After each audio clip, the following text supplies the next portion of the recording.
After arriving at Pook Dos, Silang Cavite, we first stopped over at ex-Kapitan Virgilio Tibayan's compound. After a few introductions, we set off to Kapitan Teodulo Belamide Jr.'s house and was met with coffee and bananas. After meeting the Kapitan and his associates in person as well as an introduction from the class, we then ventured towards our group's host farmer, Miss Lea Dariano at Dariano Cacao Farm. After meeting her in person, an introduction of the class was again given. Leaving us with Ma'am Lea, our group soon discussed the outline of our stay at the farm to prepare us for what's to come. Afterwards, Ma'am Lea kindly showed us where we would stay. It was the Ifugao house, which was part of her Airbnb service.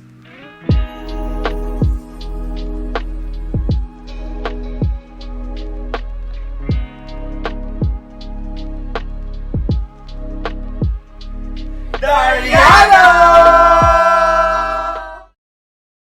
After settling in, we then discussed as a group our tasks and division of labor, as well as the food we were going to eat for our stay. Soon after, we went to the market to buy ingredients, and it was a lengthy walk back to the farm to have dinner. First meal here at Dariano! After some preparation, we had the chance to interview Ma'am Lea regarding our activity on house profiling. Majority of the questions were about her family, and the roles they have in their respective households. After the interview, our group collated all the data and we had a reflection of our first day with our host farmer. What did you learn during your first night stay here at Dariano's Cacao Farm, hosted by Ma'am Lea Dariano? What struck me the most was how passionate and diligent Ma'am Lea was in managing and really taking care of the farm. The moment I stepped inside their farm, I already knew na magiging fruitful and meaningful yung stay namin. And after talking with her, with Ma'am Lea, nalaman ko na she's a risk taker and she's a very ideal woman. She reminds me that with passion, talagang subok lang and you don't have to be afraid in trying something new. I learned that it is important to diversify your resources for you to have a contingency plan whenever things does not work out the way you want it to. I was very inspired with their story of how she innovatively developed their farm. I was also able to catch a glimpse of how the management here works, as well as the different roles that the people residing in the area are. Considering na malaki yung farm niya, tapos konti lang yung mga tao niya, and majority ng work is siya lang yung gumagawa. Talaga nakita mo yung passion sa kanya, tsaka yung love niya din para sa craft niya. Also, what really struck me the most is yung sinabi ni Ma'am Lea na to keep on trying and trying as long as na bata pa tayo and marami pa tayong time. Kasi dun mo malalaman if hanggang saan ang limit mo. And if you have goals, you can hold on to them.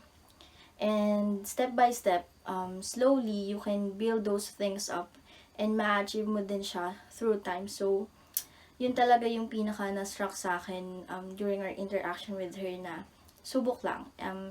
Every time na may struggles, there will always be a solution for that. So, ayun, don't be afraid to try something new. After a good night's sleep, we started our day with breakfast. Second meal here at Dariano! The first on our list of things to do for the day was feeding the livestock, which was composed of chickens, geese, turkeys, and ducks. Soon after, the tour of the farm began, as well as our workshop. We ventured in the cacao plantation and the pineapple plantation, which had distinguishable boundaries.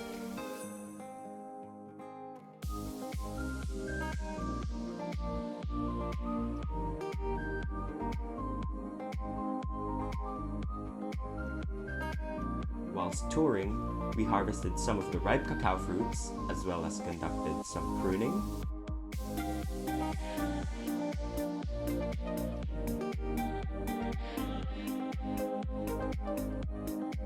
removal of diseased trees, fruits, and finally, bagging of young fruits to protect them from infestation.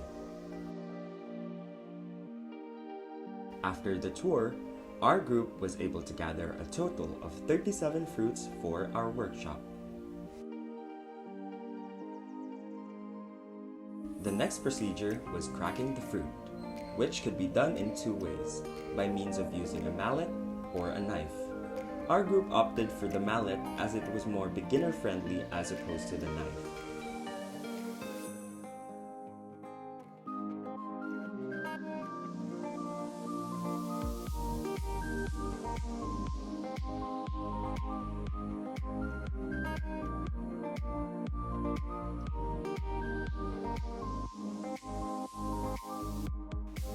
It was now time to separate the beans.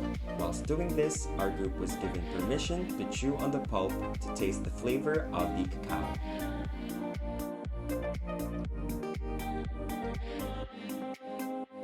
Afterwards, the beans were then transferred in strainers wrapped with banana leaves for fermentation.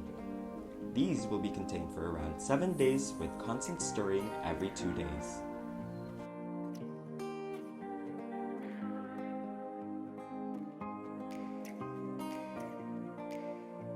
For the sake of our group, we used the beans from last week's section to continue the process. After fermentation, a 7-day drying period is required. It involves checking every 2 days to ensure drying of all sides.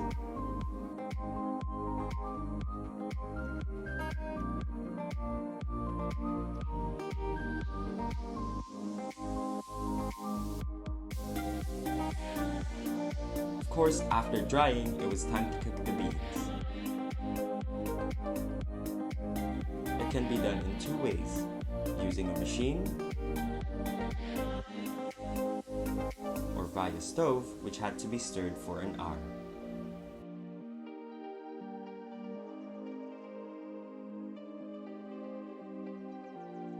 Winnowing was the next process. We had to separate the beans from the skin. Our group could say that this was the most laborious part of the workshop, but chill at the same time, as we could share stories while doing the activity.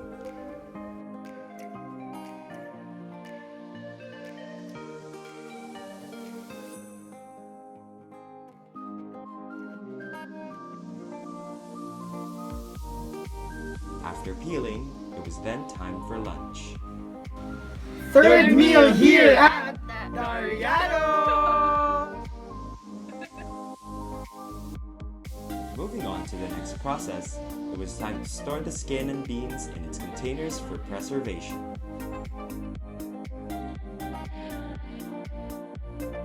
Afterwards, it was grinding time. In making tablea, we first had to grind the beans into small pieces before processing them in the refiner to convert them into liquid form. Once all of this was done, it was time for molding.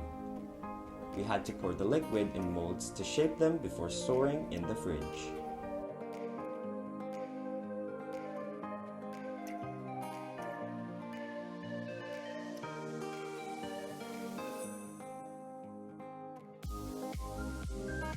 Whilst conducting all of these, Ma'am Leia gave us permission to use the leftover tablea as hand or face masks and explained to us the benefits of the liquid.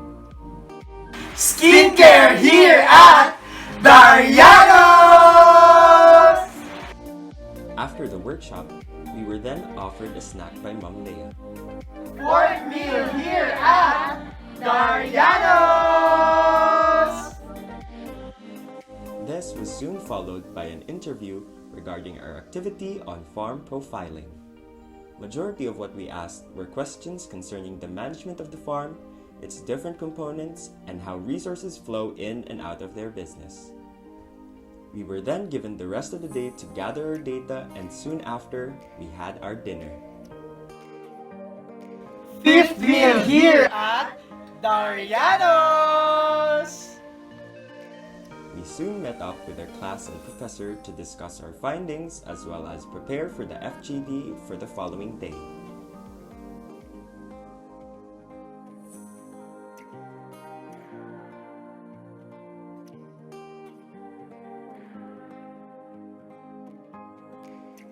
The next morning, we had said goodbyes to Ma'am Leia and her family and took a family photo.